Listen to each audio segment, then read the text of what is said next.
Okay, assalamu alaikum. Good evening, good afternoon, wherever you are. Hope you are well. And welcome to the stream. Hope you've had a nice last couple of weeks. Let's see who we have with us. Assalamu alaikum, Reza. Good to see you as always.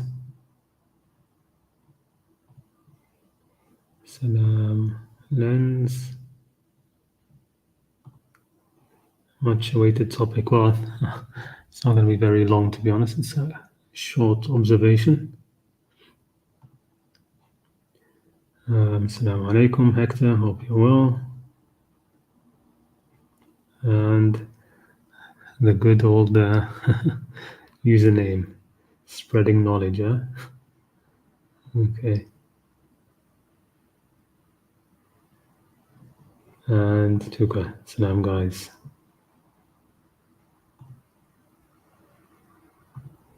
And also Temujin, greetings brother. All right, okay. All right, let's get this presentation up and running. It's not going to take that long, to be honest. It's only a few slides. Just an extra observation on this topic. So for those who don't know, who haven't seen the description for this live stream, I have mentioned lots of times here on this channel, and I think more so on Reddit, the famous verse of what's called the wife beating verse. That's just how people refer to it. Verse 34 of Surah An-Nisa, that actually does say hit, right? It does say hit, and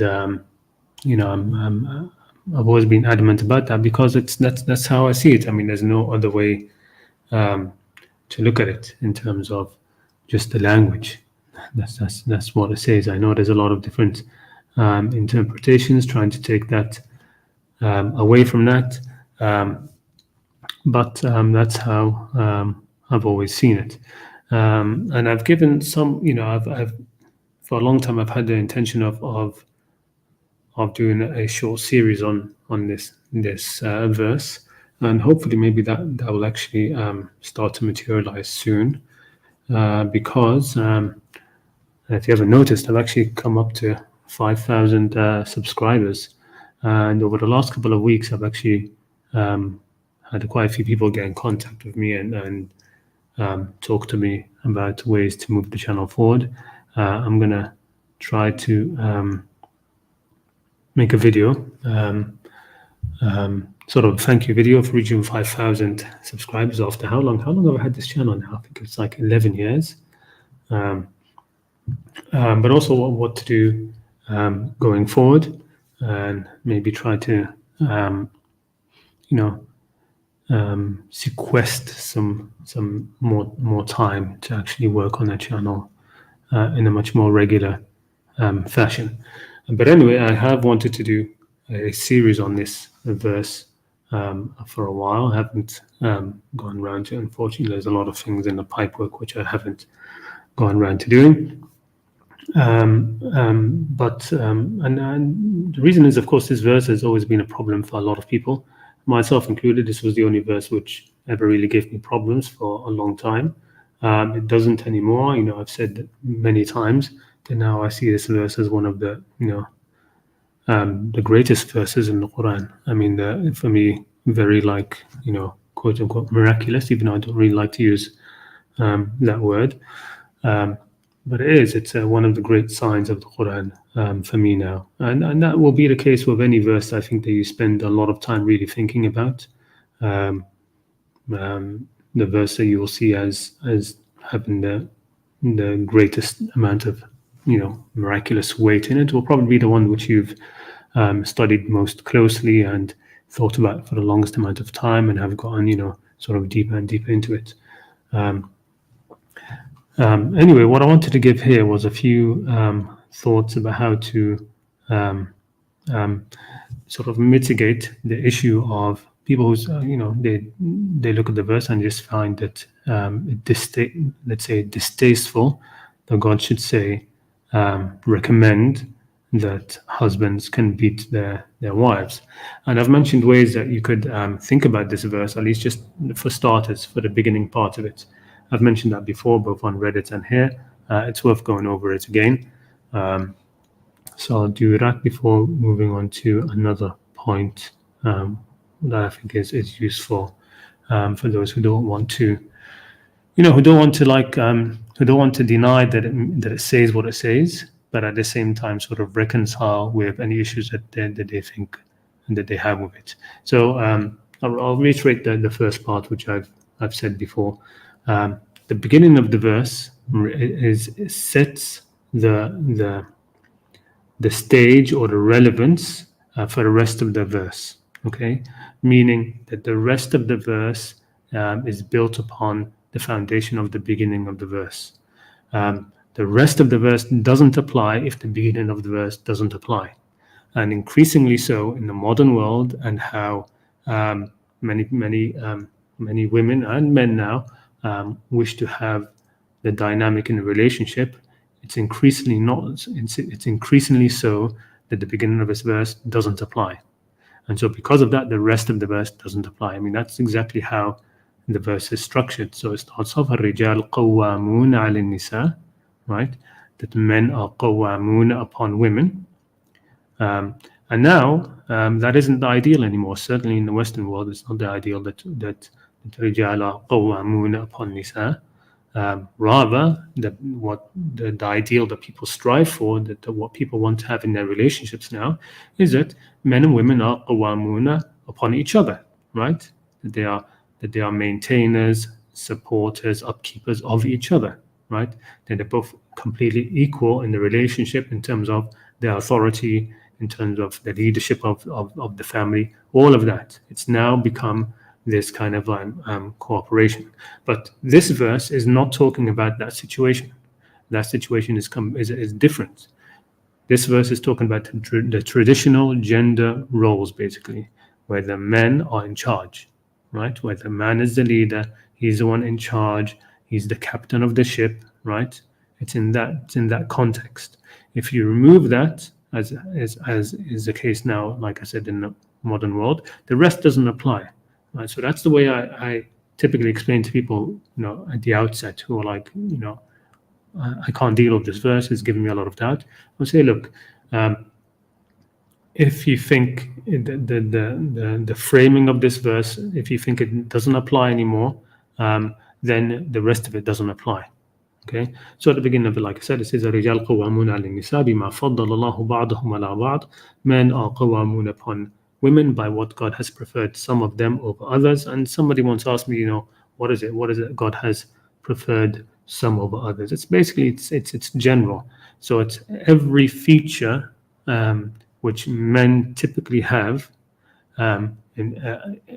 above women, and of course women have features above men, but the features which men have typically above women are those very features which are going to help them, which are going to enable them to carry out the capacity of being قوامون على النساء, right? In terms of how evolutionary biologists or people like that would think about it in terms of the evolution of the human species, right? They all say that, of course, throughout history, men have been the ones who are in the leadership roles in our species, right? So it's been patriarchal, right? And so if that is the case, then men have developed by natural selection, right, or evolution, the qualities that will enable them to be in that position to a higher degree than women. Okay, so it's in all areas. Physically, of course, men are stronger, right? So they are more able to be qawwamuna ala nisa in that regard, in terms of protecting or doing the physical labor, building, right? A lot of things like that are by men, but also even mentally, emotionally, right? Men's emotions are more stable; they're less neurotic, right? Mentally and how they view things, right? As is typically said, that even kids from a young age and women generally, they're women are more interested in people and and society and things, and men are more interested in things, right? Which again goes up to the idea of the upkeep, right? Upkeep is done of people, of women, is going to be done by things, bringing things into the house, providing, working out into the world to bring things, resources into the home, all of these things, right? So it's general.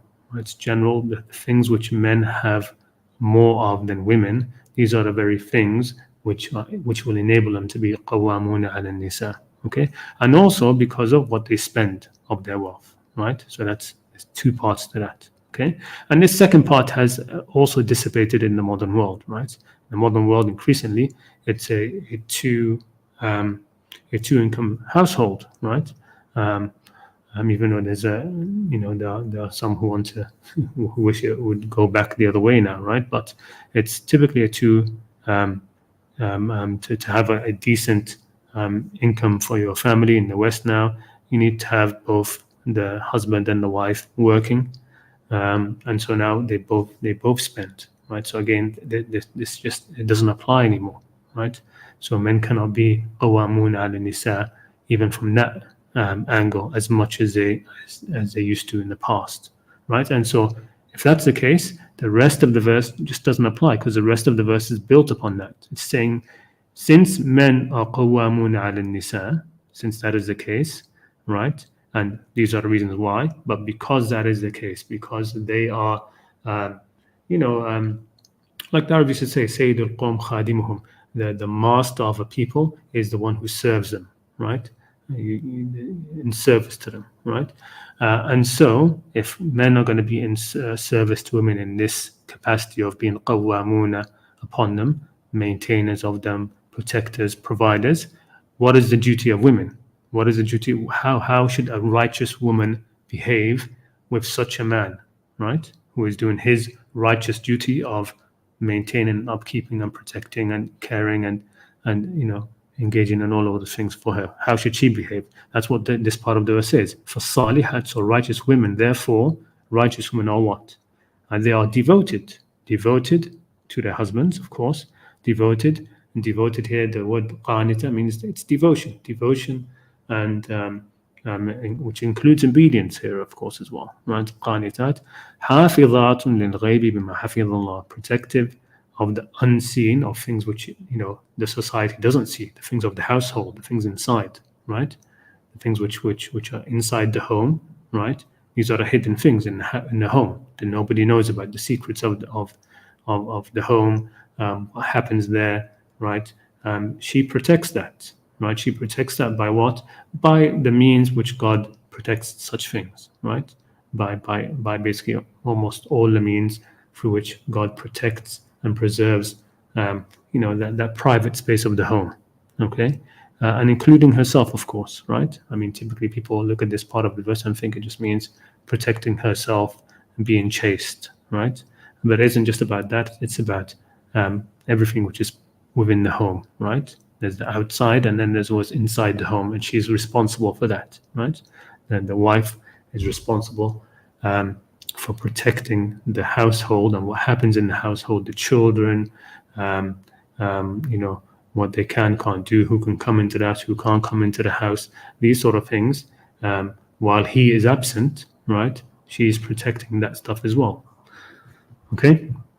Anyway, and then you've got the rest of the verse, of course. I'm not going to go into it, but the rest of the verse says, those whom you fear, their nushuz, right? And nushuz is basically recalcitrance, a kind of like haughty disobedience. The word itself, nushuz, comes from being out of line, basically. So you could say those whom you fear, they're being out of line, right? It comes basically, it's like having like if you've got a series of nails, like hammered into, I don't know, a wall or something, they're all the same length, and then one nail is out, is much higher than the rest. You'd say that nail is nashes, right? It's not in line, it's not in place, right? If people are lining up, I don't know, like a military formation, and somebody's out of line, he is nashes. He's not where he's supposed to be, right? Not doing what he's supposed to be doing, right? That's nushuz. Nushuz is basically stepping out of line. And so it relates to the role that you're supposed to be in, right? The role that you're supposed to be in, that's what determines if you're nashiz or not. Sorry. Right? So that's what determines. That's why the nushuz of men and women are different, because they have different roles. So it says those who you fear in the shoes, then of course admonish them, right? Advise them, speak to them. وَهْجُرُوهُمْ فِي الْمَضَاجِعِ, leave them in the beds, abandon them in the beds, right? وَضْرِبُوهُمْ, right? And beat them and hit them. And it does say beat, say hit. To say otherwise is basically to say that God chose the single worst word in pretty much the whole Arabic lexicon, if that's exactly what he doesn't want to be said. Okay, then it says فَإِنْ أَطَعْنَكُمْ فَلَا تَبْغُوا عَلَيْهِنَّ سَبِيلًا, and if they obey you, do not seek a way against them. Truly God is high, most high. كَانَ عَلِيًّا كَبِيرًا, he is high and he is big, so above all of us, right? So keep perspective on yourself, even though you're the person who's to the husbands, even though you're the person who's in the family structure, you're at the head, you're at the top, right? Well, God is greater and above you. So keep that in perspective, and so as not to stray beyond where you should be. So that's that. But of course, this verse creates a lot of fear and trepidation, especially in women, and understandably so, because real domestic abuse and real abuse does exist, right? So we have to recognize that when it comes to this verse, there is and there has been real abuse of women, which is really just violence and and disgusting, and it shows a weakness of the man as well, that to be in that kind of way, right? And then of course some of it is genuine fear, trepidation, and it's justified, right? But some of it, I think, is also nowadays there's a bit of fear mongering and exaggeration. Like people who speak about this verse like to bring up hypothetical situations which are just not realistic, and it's a bit of fear mongering against men as well. What if he beats me because I burnt the toast? I mean, is that really something that you're really going to be afraid of? If it gets to that situation, then firstly, maybe you chose wrong, right? You have to choose a husband who you can trust, and then secondly, it's if husband is beating because of burnt toast, then things have gone wrong long before then, right? Some other things are wrong there. And then now, of course, some who just outrightly just reject this idea completely out of principle, and it's because they reject this out of principle straight away, which is why they then go and want to reinterpret the word darab in the Qur'an to mean something else, right? And I would say this last part, though understandable, it's done without first looking at the verse itself and trying to actually accepting it as it is, and trying to see if there's actually some wisdom behind it. Hopefully I'll one day be able to show that there is. But this stream is mainly about the title of it, it's fear, and I was going to name it verse 128 verses verse 34, but I don't want it to look like I'm pitting two verses of the Quran against each other. Okay, these are not against each other, they work in complement. But this verse can be seen as a way out for women who have this fear, because these are all justifiable fears, right? The fear of domestic abuse for different ways, and it's in the end, it's the woman's fear, right? It's her fear, and she has the right to not even the right. I mean, how can you decide whether to be afraid or not? You're either afraid or you're not, right? It's involuntary. So this verse sort of works in the woman's favor in a way which I haven't seen addressed before. So in the same surah, the verse, it's 128 in Surah An-Nisa, women who fear such abuse, and of course real domestic abuse is going to be nushuz from the husband. It's going to be him stepping out of line, right? Not in his position of protecting and looking after the family, because that is part of why this has been allowed. Why the man is being instructed with these three things is to try to keep it's to protect the family, right? Against what? Against her issues, her stepping out of line, right? To bring that, it's supposed to be, all of these are supposed to be cures for the root cause of the issues, right? Of the recalcitrance in the woman. But of course, he can also be stepping out of line, and and that will include being really abusive to her. Okay. And so women who fear this kind of abuse, they're afraid that their husbands, future husbands, or current husbands will be abusive in that kind of way. Will no longer be protectors but harmers. They're now given the right to make an agreement or a settlement. Okay, that's what the verse says. We'll look at it in a minute. This is, of course, at her own instigation, right? It's according to the verse. It's if she fears. It's if she fears, right? So it comes down to her, right? It's she decides if she's afraid or not, and if she decides yes, she's afraid of some of the shoes from her husband, then she has a right to make an agreement or a settlement, right? She has a right to make an agreement or settlement in order to address that fear. And that can include not being beat or hit, right? That can include that, right? So if she fears her husband will be abusive with that, a woman can actually make an agreement. It can be written, it can be, an actual contract. It can be part of the marriage contract itself, right? It can be during the marriage or before the marriage, right?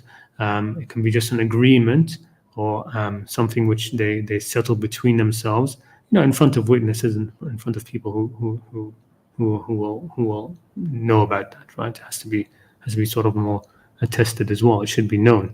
It could even just be, I suppose, it could be privately. I mean, the verse doesn't say it has to be witnessed. It could be just something that's agreed upon between her and him, and in order to alleviate that fear. And it will be an actual agreement. It's an agreement. The Qur'an calls it a sulh, an agreement. So the husband, crossing a line, whether you think there is anything before that line or not, into domestic abuse would definitely, certainly qualify as nushuz, and she has a right to make an agreement, okay, in order to alleviate that nushuz, okay. And that's what the verse says, and it says there's no blame on them, right?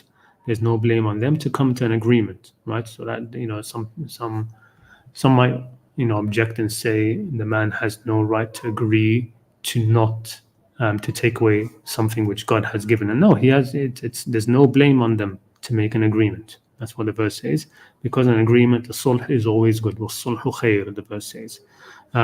You could say also that the mention of the fear here in this verse balances out the fear mentioned in verse 34. Okay, because both sides can fear nushuz from the other.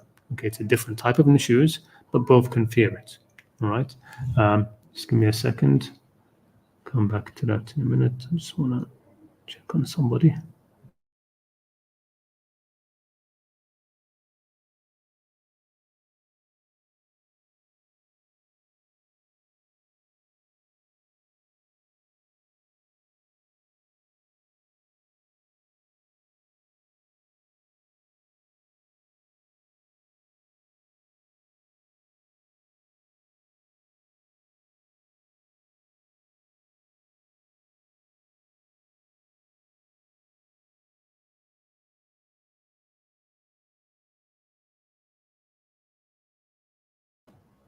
All right, sorry about that. You can still hear me, right? Yes. Okay. So the verse reads, وإن امرأة خافت من بعلها نشوزا أو إعراضا فلا جناح عليهما أن يصلحا بينهما صلحا والصلح خير. And if a woman should fear from her husband ill treatment, nushuz in this case, now I put nushuz as ill treatment, right, or neglect, then there is no blame on them if they make terms of agreement, if they make a sulh between them, right? And an agreement is always good. وَالصُّلْحُ خَيْرٌ. And the rest of the verse just is a reminder. وَحَضَرَتِ الْأَنفُسُ الشُّحْ. And know that greed or avarice, right? Avarice, I think that's how you pronounce it. Shuh is present in the human soul. So be wary of it, basically. And if you practice goodness, tuhsinu, to one another, and maintain taqwa, right? Self-restraint. Taqwa, remember, is to avoid harm and aggression at its base level. إن تحسنوا وتتقوا فإن الله كان بما تعملون خبير. Then truly God is intimately aware, an expert. Khabir literally means like somebody who's an expert of something or knows something very well regarding what you do. بما تعملون خبير. And so that's basically it. So this verse, again, just to clarify, it's saying that a woman is allowed, if she fears nushuz from her husband, right? And that can include domestic abuse, even if she just doesn't want to be hit at all, right? She thinks that's nushuz, or she considers that to be, and so whatever she fears in terms of that, she is allowed to make an agreement with the husband in order to protect herself from that, right? To protect herself from the shoes and from Arad as well, which is something else to get into, but not now. Okay? All right, that's basically all I have for you today. Very short. Let me have a look at the chat.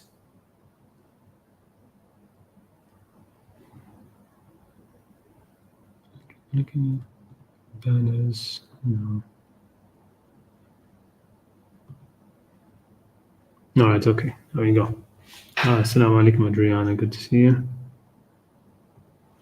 And I don't have anybody backstage.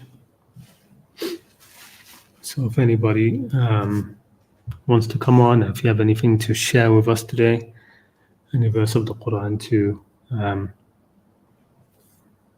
give us any kind of insight into, it would be great if you could come on and share it with us. Otherwise, I'll wait maybe about five more minutes, 6 more minutes, something like that, and we can close the stream, unless there's somebody who has some questions.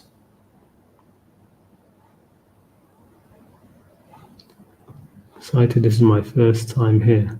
Sasuke. All right, assalamu alaikum. Well, thank you for joining us.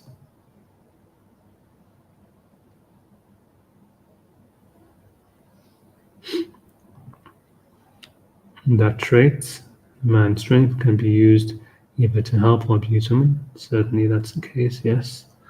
And that's why you have the fear on this case, right? Both sides have a capacity to step out of line, to engage in nushuz, right? But yeah, that is certainly the case.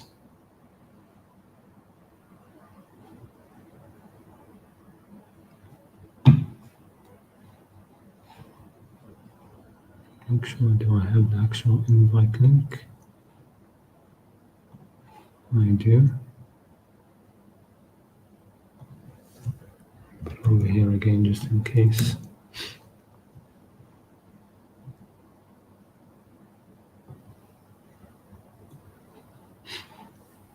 Okay, I might as well speak a little bit of what I'm thinking of in terms of the channel from going forward. So I'm thinking to actually put some regular days where I'll actually work on the channel more diligently than I have done in the past, as in actually have some set days where I'll actually sit and work on them. And there's a bunch of things I've been thinking of adding to this, including trying to visit other channels to speak about different things and bring some other visitors over here. I've also thought of maybe trying to start a website in which I will put the notes for all of these live streams which I have. I can try and put them all into a website to make them accessible for anybody who wants to go through them. I have now almost 91 live stream notes on various topics. So I'm thinking of doing that, and also to publish more translations of Hassan Farhan al-Maliki's work. Maybe go slowly through different articles. I mean, he has a huge website, which unfortunately has a lot of broken links. But I might try to go through translating key things there. There's also a lot of other interviews and things which I do want to translate. What else? I'm also thinking of how to approach making content. It's a balancing act, because I know the sort of things, the sort of content which brings more viewers. It's a content which is which has controversy of punching up or debates or showing these kind of things, and the issue of that is you attract the type of people which will mirror the content that you put out. So if you put out a certain type of content, which is very combative, which is all about you see those things, Qur'anist destroys Sunni, or Sunni destroys those sort of things, right? If you put that kind of stuff out, then what you're going to get is that the people who just want that kind of stuff, who just want to come and listen to a sort of like a fight, right? Intellectual fight between two things, and that brings a lot of views and things like that. I mean, I've seen other channels which are I don't suppose they're similar to mine, but they have the same sort of bent in terms of trying to promote Quran-centric views. Channels which started much later than mine, of course. I think maybe they also worked a lot harder on theirs than mine, but they gain views very quickly, and it's always a similar sort of thing where the most viewed videos are those sort of videos, the videos of just basically if you remember when we talked about jahl and hilm, those two words. It's a lot of jahl in it, where it's just a lot of just ego bashing, a lot of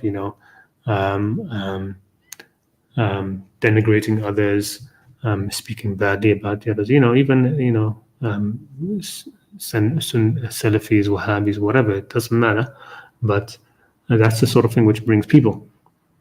So I want to try and find a way of doing shorts, short videos and shorts.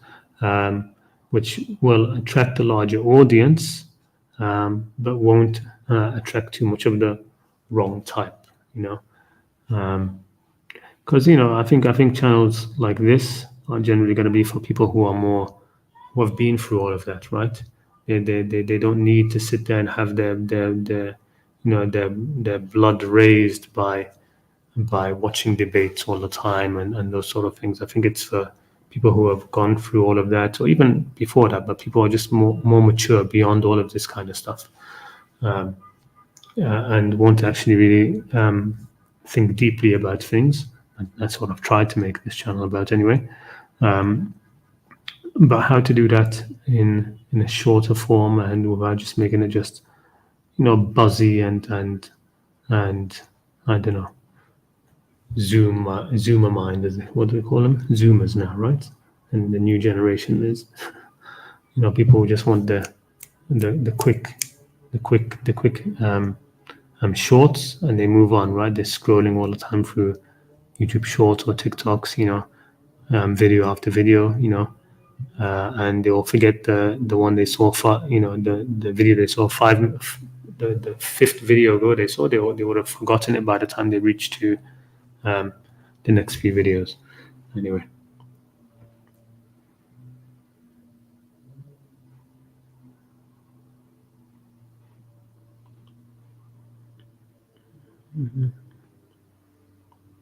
Yes, Rihanna, good to be here. Thank you for coming. And also, neuroticism is more common among women. I don't say it's more common, but I think women have it on average. It's more, I think, what is it? It's like 60 40, right? Something like that. that it's about the big personality traits, right? The big five, right? Conscientiousness, agreeableness, neuroticism. What else? What's the other one? Openness.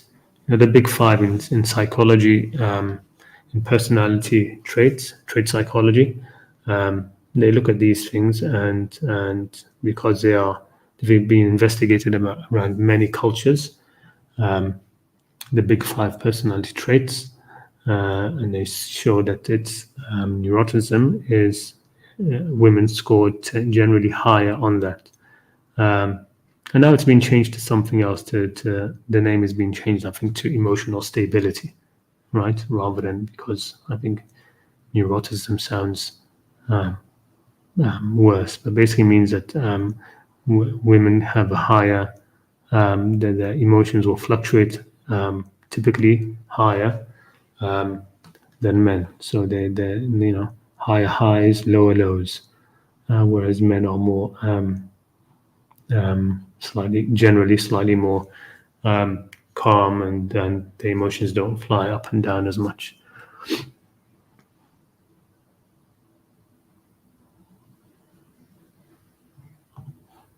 But other things like narcissist personality disorder is more common among men. Yep, that's true. Having but again, people who talk about that kind of stuff, right? Having a narcissist who is also looking, who includes his family in his narcissism, right? That could be, if you get what I mean, that could be beneficial for the family, right? Somebody who is doing all of the narcissist behavior. He's doing it for the benefit, to pull things towards for his family. But I don't know. I mean, I don't know about that stat, to be honest. I mean, I don't look too deeply into that. When also women fantasize too much, maybe. I don't know. Men can turn aggressive when he falls for another person. He might turn really mean because he feels like he's not. There's no way out. That's true. Yes, and that's another thing. So men score, I think, lower on agreeableness. So men are more disagreeable, right?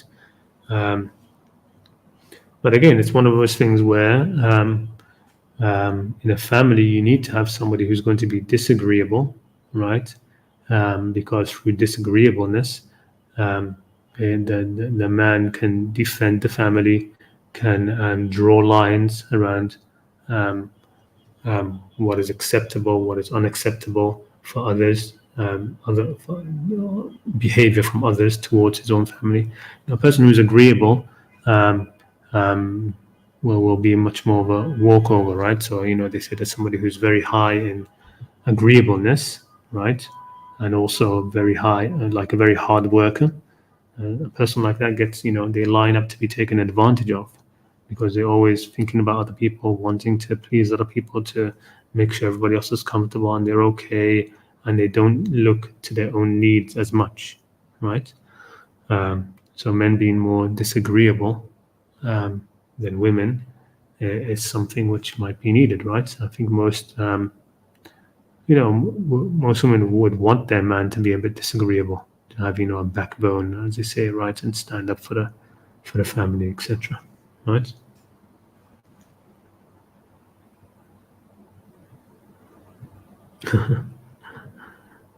Oh my gosh, I just sent. Okay, I was writing complete. Oh, so I guess I think didn't get sent. Emotional instability isn't helped by hitting. Yeah, well, it isn't, but maybe something else is. Right. When it comes to that verse, look, again, I will hopefully get around to making a series about it. But each of those issues, each of those things is actually trying to address a cause of nushuz, right? It's actually trying to address the cause of it. So, for example, the leave them in their beds, right? That the reason for that, it's for women whose nushuz is coming out of it's coming due to their own sense of their own sexuality, right? So I'm sure everybody's seen things like that. Women who are have a very high opinion of themselves sexually, right? Um, and so because of that, they will behave they will behave out of line in the marriage, um, and the man because they're sure that the man is not going to rein them in because the man is too addicted to their sexuality, right? So women who place so much stock in their own beauty and their own um, sexuality that they think that gives them leeway, right, to behave in a way which they shouldn't, right?